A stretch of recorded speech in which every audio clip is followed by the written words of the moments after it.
Hi అండి. Welcome to Ramya kitchen. మనమైతే ఇవాళ మురుకులు తయారు చేసుకుందామండి. చాలామంది మనకు మురుకులు అనగానే క్రిస్పీగా రావు, లోపలంతా పిండి పిండిగా ఉంటాయి అనుకుంటారు కదా. ఇలా కొన్ని టిప్స్ ఫాలో అయ్యి మీరు ఈ విధంగా ట్రై చేయండి. మీరు వద్దన్నా కూడా క్రిస్పీగానే వస్తాయి. మనకి ఎక్స్ట్రా క్రంచీ కూడా ఉంటాయండి. టైం ఎక్కువగా తీసుకోకుండా మనకు అర్ధగంటలోనే మనకు పనంతా అయిపోతుంది. ఇప్పుడు ప్రాసెస్ ఏంటో చూద్దామండి మనము. గ్యాస్ ఆన్ చేసుకొని కడాయి పెట్టేసుకొని దాంట్లోకి ఒక 2 కప్పుల వరకు బియ్యం పిండి తీసేసుకోండి. కప్ అయినా పర్లేదు, మీకు గ్లాస్ అయినా పర్లేదండి. నేనైతే 2 కప్పుల వరకు తీసుకున్నాను. కొంచెం మందం గిన్నె పెట్టేసుకోండి. గ్యాస్ అనేది సిమ్లో పెట్టేసుకొని అలా గరిటెతోటి కలుపుకుంటూ ఉండండి. ఒక 2-3 నిమిషాల పాటు మనకు ఇలా వేడి చేయడం వల్ల మనకు క్రిస్పీగా వస్తాయండి మురుకులు అనేటివి. పిండి అనేది కలర్ మారకుండా మనకు చేత్తో పట్టుకుంటే వేడిగా ఉండాలండి. వెచ్చగా తగిలినప్పుడు గ్యాస్ అనేది ఆఫ్ చేసేయండి. ఇప్పుడు మనం ఏ కప్పుతో అయితే బియ్యం పిండి తీసుకున్నామో అదే కప్పుతోటి 1 కప్పు వరకు పుట్నాలు తీసుకోండి. వీటిని పుట్నాల పప్పు అంటారండి. తీసుకొని మెత్తగా మిక్సీ పట్టేసుకోండి. చూడండి, మనకు పౌడర్ అనేది ఈ విధంగా ఉండాలి. బియ్యం పిండిని ఒక బౌల్లోకి తీసుకున్న తర్వాత పిండి పట్టే జల్లెడ తీసేసుకొని దాంట్లో మొత్తం జల్లించుకోండి. మనం మిక్సీకి వేసాం కదండి, ఏమన్నా చిన్న చిన్న రవ్వలాగా కూడా ఉంటుంది కదా, అందుకని కంపల్సరీగా ఇలా జల్లించుకోవాలండి. మురుకులు చేసేటప్పుడు రవ్వగా ఉంటే అవి విరిగిపోతాయి. మనము జల్లించుకునేటప్పుడు ఉండలుండలుగా ఉంటాయండి. చేత్తో ఇలా నలుపుకుంటూ మొత్తం జల్లించుకుంటే సరిపోతుందండి.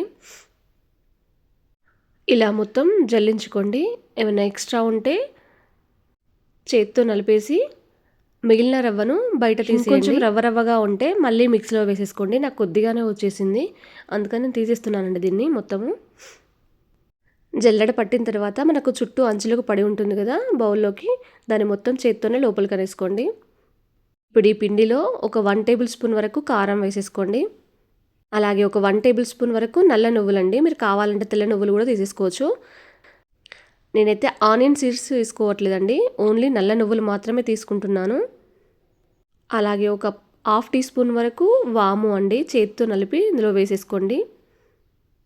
1/2 టీ స్పూన్ వరకు పసుపు కూడా తీసుకుంటున్నానండి, కొంచెం కలర్ కోసం తీసుకుంటున్నాను నేను. పూర్తిగా ఆప్షనల్ అండి, మీకు ఇష్టం లేకపోతే స్కిప్ చేయండి. అలాగే దీంట్లోకి ఒక 1 టేబుల్ స్పూన్ వరకు నేను సాల్ట్ తీసుకుంటున్నానండి. మీరు రుచికి సరిపడినంత సాల్ట్ తీసుకుంటే సరిపోతుందండి. ఒక 1 టేబుల్ స్పూన్ వరకు నేను బటర్ తీసుకుంటున్నానండి, దాన్ని వేడి చేసి తీసుకుంటున్నాను ఇలా కరిగించి. మీరు ఈ ప్లేస్లో నెయ్యి కానీ ఆయిల్ కానీ తీసుకోవచ్చండి. ఇప్పుడు బియ్యం పిండి, పుట్నాల పప్పు పిండి, కారం, ఉప్పు, వాము అన్నీ కలిసేలా చేత్తోని బాగా కలిపేసుకోండి. ఒక 2 నిమిషాల పాటు పిండికి బాగా పట్టించండి. బటర్ కూడా ఒక 1 టేబుల్ స్పూన్ వేసుకున్నాం కదా మనము. అలా చిన్న చిన్న ఉండలు తగిలితే చేత్తోనే నలిపేసుకుంటూ మొత్తం పిండికి అంతా కలిపేసుకోండి.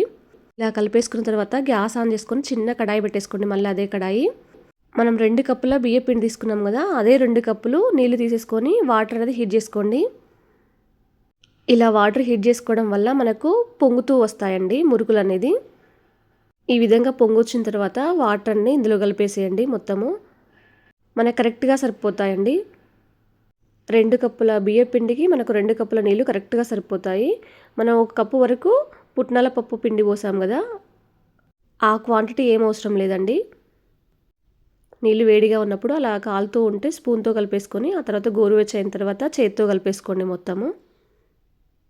మీకు కొంచెం ఏమన్నా వాటర్ తక్కువ పడితే అలా జీలకరించుకోండి, సరిపోతుంది. నాకైతే ఆ వాటర్ కరెక్ట్గా సరిపోయాయండి. పిండి ఈ విధంగా మనకు చేత్తో నొక్కితే అలా లుంటపడాలండి, ఆ విధంగా కలిపేసుకొని పక్కన పెట్టేసుకోండి. ఒక ప్లేటుకు ఆయిల్ రాసేయండి, ఆయిల్ కానీ నెయ్యి కానీ రాసి పెట్టేసుకోండి చేత్తోనలా.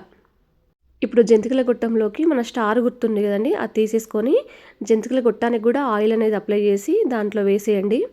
పిండి అనేది పొడుగ్గా చేసుకొని అందులో వేసేసుకోండి. ఇప్పుడు వీడియోలో చూపించినట్టుగా అలా రౌండ్గా తిప్పేసుకోండి. మీరు కావాలంటే చిన్న ప్లేట్లో ఒకదాని తర్వాత ఒకటి ఎత్తేసుకున్నా పర్లేదండి, లేదంటే మీకు కొంచెం కష్టంగా ఉంటే బటర్ పేపర్ మీద ఒత్తుకున్నా కూడా చేత్తో తీయడానికి ఈజీగా ఉంటుందండి. మీకు రౌండ్గా ఒత్తడం కష్టంగా ఉంటే మీరు పొడుగ్గా మీకు నచ్చిన షేప్లో ఒత్తేసుకోవచ్చండి. ఓ చిన్న టిప్ ఏంటంటే, మీకు చాలా పెద్దగా రౌండ్గా రావాలంటే కష్టము అనుకుంటే చిన్నగా రౌండ్గా కూడా వేసేసుకోండి. నేను ఆ ప్లేటుకు తగ్గట్టుగా ఒక 3 వరకు ఒత్తేసుకున్నానండి రౌండ్గా. ఇప్పుడు వీటిని తీసి ఆయిల్లో వేయడానికి ఒక ఫ్లాట్గా ఉండే గరిటె తీసేసుకోండి. దాంతో అయితే మనకి ఈజీగా అయిపోతుంది. ఇప్పుడు డీప్ ఫ్రైకి సరిపడినంత ఆయిల్ వేసేసి ఆయిల్ హీట్ అయిందా లేదా అని చూసుకున్న తర్వాత ఒకదాని తర్వాత ఒకటి మనం అలా ఫ్లాట్గా ఉండే గరిటెతోటి తీసుకొని వేసేసుకోండి. మెల్లగా మనకు విరిగిపోతాయి మెల్లగా వేయకపోతే. గ్యాస్ అనేది సిమ్లో పెట్టేసుకోండి, ఎందుకంటే మనకు వేయగానే ఆయిల్ అనేది పొంగుతుందండి. కొంచెం బటర్ వేసాం కదా మనము. ఇలా ఒకదాని తర్వాత ఒకటి నేను 3 వేసుకున్నానండి. మీరు కొంచెం వెడల్పు లాంటి కడాయి అయితే 4, 5 కూడా వేసేసుకోవచ్చు. నేను చిన్న కడాయి తీసుకున్నాను కాబట్టి దానికి తగ్గట్టుగా 3 వేసుకున్నానండి. మీరు ఎక్స్ట్రా వేసుకుంటే విరిగిపోతాయి, అవి మనకు ఎక్కువగా కాలవు. ఇలా వేసుకున్నాక 2 నిమిషాల తర్వాత వీటిని మెల్లగా తిప్పివేయండి. ఇలా 2 వైపులా కాల్చుకున్న తర్వాత జాలి లాంటి గరిటెలోకి తీసేసుకొని ఎక్స్ట్రా ఆయిల్ అంతా పోతుందండి అలా తీసేయడం వల్ల. సేమ్ యాజ్ డీజ్గా అలాగే రౌండ్గా చుట్టుకొని ఒకదాని తర్వాత ఒకటి వేసేసుకోండి. పిండి మొత్తం అలానే అలా తీసుకున్న వాటిని ఒక ప్లేట్లోకి తీసేసుకోండి మొత్తము. నేను ఈ విధంగానే అన్నీ కాల్చేసుకున్నానండి. ఆయిల్ కూడా అంత పెద్దగా ఏమి పట్టదండి మనకు. చూడండి, మనకు ఆయిల్ కూడా ఏం కనిపించట్లేదు కదా. ఇవి ఒక 2 months వరకు మనకు నిల్వ ఉంటాయండి. ఎక్స్ట్రా క్రంచితోటే గాలి అనేది తగలకుండా ఉంచాలండి మనకు. చూడండి, మనకు లోపల కూడా బాగా కాలిపోయింది. పిల్లలు స్కూల్ నుండి వచ్చే వరకు ఇలా ఒక అర్ధగంటలో చేసి పెట్టండి.